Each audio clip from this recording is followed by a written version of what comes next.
다섯 번째입니다. 사도행전적 교회는 어떤 교회인가? 사도행전 4장 32절, 35절에 있는 말씀처럼 믿는 무리가 한 마음과 한 뜻이 되어 모든 물건을 서로 통용하고 제 재물을 조금이라도 제 것이라고 말하는 사람이 없었다고 그랬죠. 예. 여러분, 지상의 교회에서 우리가 믿음을 살면서 가장 위대한 믿음은 말이죠. 물질을 극복하는 거예요. 이게 참 쉬운 게 아닙니다. 물질을 극복하는 것, 소유를 극복하는 것, 이기심을 극복하는 것. 그것이 초대교회였다. 여러분, 한국교회가 싸우고 헤어지는 게 예수 때문일까요? 물질 때문일까요? 복음을 사수하기 위해서 우리가 싸울까요? 그런 분도 가끔 있긴 해요. 근데 가뭄에 콩나무듯이 보기 어려워. 그거는 많은 걸 보면 재산 싸움이에요. 기득권 싸움이고요. 권력 다툼이에요. 여러분, 그런 멘탈리티를 가지고 어떻게 세상이 변화됩니까? 초대교회가 능력이 있었던 것은 물질의 유혹을 넘어섰다. 다 서로 통용하고 나누고, 이것이 초대교회였다. 아무리 유명하고 아무리 전통이 있고 아무리 멋있어도 권력 다툼이 일어나고 재물의 분쟁이 일어나는 것은 사도행전적 교회가 아니에요. 사도행전적 교회의 여섯 번째 특징은 정직과 순결과 거룩이라는 것이죠. 이것이 사도행전 5장에 나오는 아나니아와 삽비라 사건. 여러분, 아나니아와 삽비라의 얘기의 포인트가 뭐예요? 베드로가 하는 말 있잖아요. 언제 헌금하라고 그랬냐? 헌금 안 한들 하나님이 그거 가지고 화내는 게 있냐? 왜 헌금했다고 해놓고 속이냐? 이게 삥땅했냐? 이게. 그리고 아나니아 삽비라가 즉사하잖아요. 이 기준으로 보면 살아남을 사람에게 하나도 없어. 나를 포함해서. 오늘날 한국 교회, 우리 교회는 이 부분에 치명적 약점을 가지고 있어요. 여러분, 정말 우리 교회가 이 세상의 그 시티즌십, 정말 정직한 국민을 만들어내는 그런 영적 산실이 될 수가 있을까? 라는 질문을 우리는 스스로 하는 거예요. 왜냐하면 우리도 모르게 이미 그런 거짓말 문화, 위선적인 문화, 불법을 행하는 문화 속에서 그것을 마치 당연한 것처럼 생각하고 살아왔기 때문에 그런 거예요. 자, 일곱 번째로 가겠습니다. 사도행전 교회는 어떤 교회인가? 영적 지도자를 세우는 교회였다. 평신도 지도자를 세우는 교회였다. 사도행전 6장 3절 7절에 보면은 헬라파 유대인과 히브리파 사람들이 서로 싸울 때 성령과 지혜가 충만한 사람, 집사를 택하고 우리는 말씀과 기도하는 전문하고 리더를 세우는 것이 있습니다. 여기서 중요한 것은 진정한 사도행전적 교회는 한 사람이 독점하는 교회가 아니다. 리더십을 나누는 교회다. 우리 한국 교회에 빨간 등이 켜져 있는 것이 이 부분이에요. 리더십을 나누지 못한다는 거예요. 정말 평신도가 이 세상을 변화시킬 수 있는 주인공인가? 여러분, 목사는 이 세상을 변화시키는 주인공이 아니에요. 평신도들은 매일 예수 안 믿는 세상 속에 사는 사람들. 여러분, 세상을 변화시키는 그들이 세상을 변화시키는 거예요. 그 목사는 뭐 하는 사람이에요? 그 평신도들을 코치하고 감독하고 도와주는 거예요. 평신도들에게 리더십을 돌려줘야 된다 이거죠. 믿어줘야 된다 이거죠. 그들이 세상을 나가서 변화시킬 수 있도록 교회의 리더십을 나누는 비전 드림팀을 만드는 환상적인 팀을 만들어서 움직이는 데가 초대교회였고 그것이 사도행전적 교회였다는 것이죠. 여덟 번째, 사도행전적 교회는 어떤 교회인가? 이방인을 가슴에 품는 교회. 사도행전 10장 44절부터 48절에 보면 베드로와 고넬료가 나왔죠. 베드로는 절대로 나는 이방인에게 세례 줄 수 없습니다. 하나님이 하도 답답해서 드라마를 하잖아요. 보재기를 내렸다 올렸다 내렸다 올렸다를 3번씩이나. 그러면서 이 사람 세계관이 깨지는 거예요. 이렇게 생각하는 것만이 예수 가장 잘 믿고 전통적이라 생각했던 그 패러다임이 깨지는 것이죠. 교회의 본질은 무엇일까요? 끼리끼리 노는 게 아닙니다. 다른 사람을 가슴에 품는 거예요. 다른 민족을 가슴에 품는 거예요. 여러분, 이 땅에 온 외국인 근로자들, 노동자들 가슴에 품고, 탈북자들 가슴에 품고, 조선족들 가슴에 품고, 이것이 바로 사도행전적 교회의 하나의 특징이었다라고 하는 거예요. 아홉 번째, 사도행전적 교회는 어떤 교회인가? 땅끝까지 이르러 복음을 전하는 교회였다. 사도행전 13장 1절부터 3절. 그 화려했고 찬란했던 예루살렘 교회는 자취가 없어졌어요. 하루에 3,000명씩 예수 믿었고 남자만 5,000명이었고 허다한 수가 계속 있었다면 그 교회 사이즈는 분명히 3만 명이 넘었을 거라고 봐요. 그러나 사도행전의 주역을 만드는 교회는 예루살렘 교회가 아니었다는 것입니다.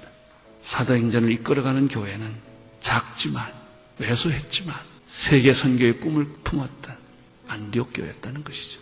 우리가 추구해야 할 것은 대형 교회가 아니라는 것입니다. 대형 교회가 여러분의 꿈이 30개로 다 쪼개서 본의 아니게 큰 교회 분산을 시켜야 되겠다는 생각을 한 거예요. 사도행전은 노웨이, 안디옥처럼 느끼는 것은 노웨이. 제 안에 이런 형태로 계속 가서는 문제가 있다를 매일 절감합니다. 저는.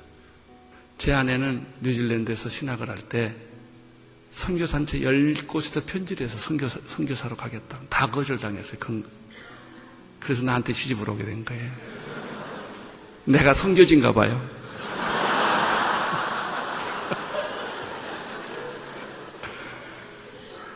나는 정말 선교사로 가고 싶어서 매번 선교에 대한 꿈을 꾸는데 그게 안 가져요. 갈래면 아프고 폐병 걸리고 그래서 그냥 우물우물 목회를 하게 된 거예요. 그래서 선교사만 가면 엉덩이가 덜썩덜썩하는 거예요.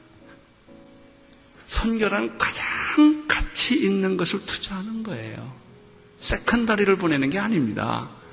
우리 목회 다 하고 남는 돈 보내는 것도 아니고 내가 이러더라고. 우리 교회 이제 하는 게 7년 된 교회 나가라고 아주 몇 년 전부터 악을 쓰거든요.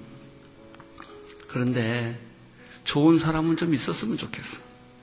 내 마음에. 목사는 5년 되면 떠나거든요.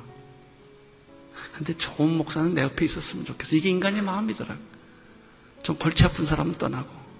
그런 고약한 마음을 가지고 있는 내 자신을 발견한 거예요. 정말 아끼는 사람일수록 내보내야 되거든요. 내 신복. 나의 일을 같이 잘할 수 있는 사람.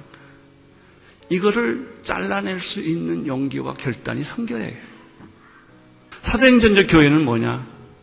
땅끝까지 이르러 복음을 전하는 교회였다. 선교사님이 가고 들어오고 이야기 듣고 교인들이 선교에 미치고 이게 사도행전적 교회라는 것이죠. 마지막으로 사도행전적 교회는 어떤 교회냐? 사도행전 28장이 마지막 장인데요. 30절 31절 바울이 온 이태를 자기 셋집에 유하며 자기에게 오는 사람을 다 영접하고 담대히 하나님의 나라를 전파하며 주 예수 그리스도에 관한 것을 가르치되 그 많은 사람이 없더라. 이 마지막이 참 신비스럽습니다. 드디어 그는 주 예수의 몸으로 로마를 가게 됐고 그는 로마에서 자유인이 되었어요. 그는 셋집에서 2년 동안 자기들에게 찾아오는 사람에게 예수 그리스도의 도에 대한 것을 가르쳤어요. 그 많은 사람이 없었어요. 근데 그게 끝이에요. 미완성이에요. 전 질문해요. 바울하고 2년 동안 성경 공부했던 사람이 그 후에 어떻게 됐을까? 그들이 집으로 돌아갔을까? 성경 공부 끝나고 끝났을까? 아니에요. 그들은 불덩어리가 되었을 거예요. 어디에 가든지 그들은 성령의 역사와 그 기적 속에서 예수 그리스도를 전했을 거예요. 그리고 순교했을 거예요. 그것이 초대교회입니다. 우리가 사도행전 28장 제일 마지막 부분을 보면은 사도행전은 미완성이라는 사실을 발견하게 됩니다. 미완성이다. 그리고 그때부터 지금까지 성령 받은 사람은 다 사도행전을 쓰고 있는 것이다. 따라서 사도행전 29장이라는 것은 어떤 사람의 어떤 교회의 전유물이 아니라 사도행전적 교회를 끌고 가는 모든 사람들을 가리켜 우리는 사도행전 28장 이후를 쓰고 있는 것이다. 주님 오실 때까지. 나는 10가지를 이야기를 했습니다. 여러분의 교회는 이 사도행전적 기준에 의하면 얼마나 비슷합니까? 얼마나 크냐 작냐는 중요하지 않아요. 얼마나 많이 모였느냐는 중요한 기준이 아니다. 이거예요. 얼마나 크냐도 기준이 아니다는 거예요. 얼마나 사도행전적이냐. 두세 사람이 모였다 할지라도 그것이 시골에 있건 서울에 있건 선교지에 있건 오지에 있건 간에 우리의 설교가, 우리의 가르침이, 우리 성도들의 삶이, 우리 성도들의 가치관이, 우리 교회의 공동체의 목표가 사도행전적 목표와 비슷하다면 그건 사도행전적 교회다. 사도행전 29장을 쓰고 있는 것이다. 그런 교회는 세상을 뒤집을 것이다. 그런 교회는 하나님께 영광을 돌리고 하나님의 영광을 받으실 것이다. 사람에게는 잊혀질지 몰라도 하나님 나라에서 영원히 기억될 것이다. 할렐루야. 나는 여러분들의 교회가 사도행전적 기준에 의해서 설명되는 교회가 되기를 축원합니다.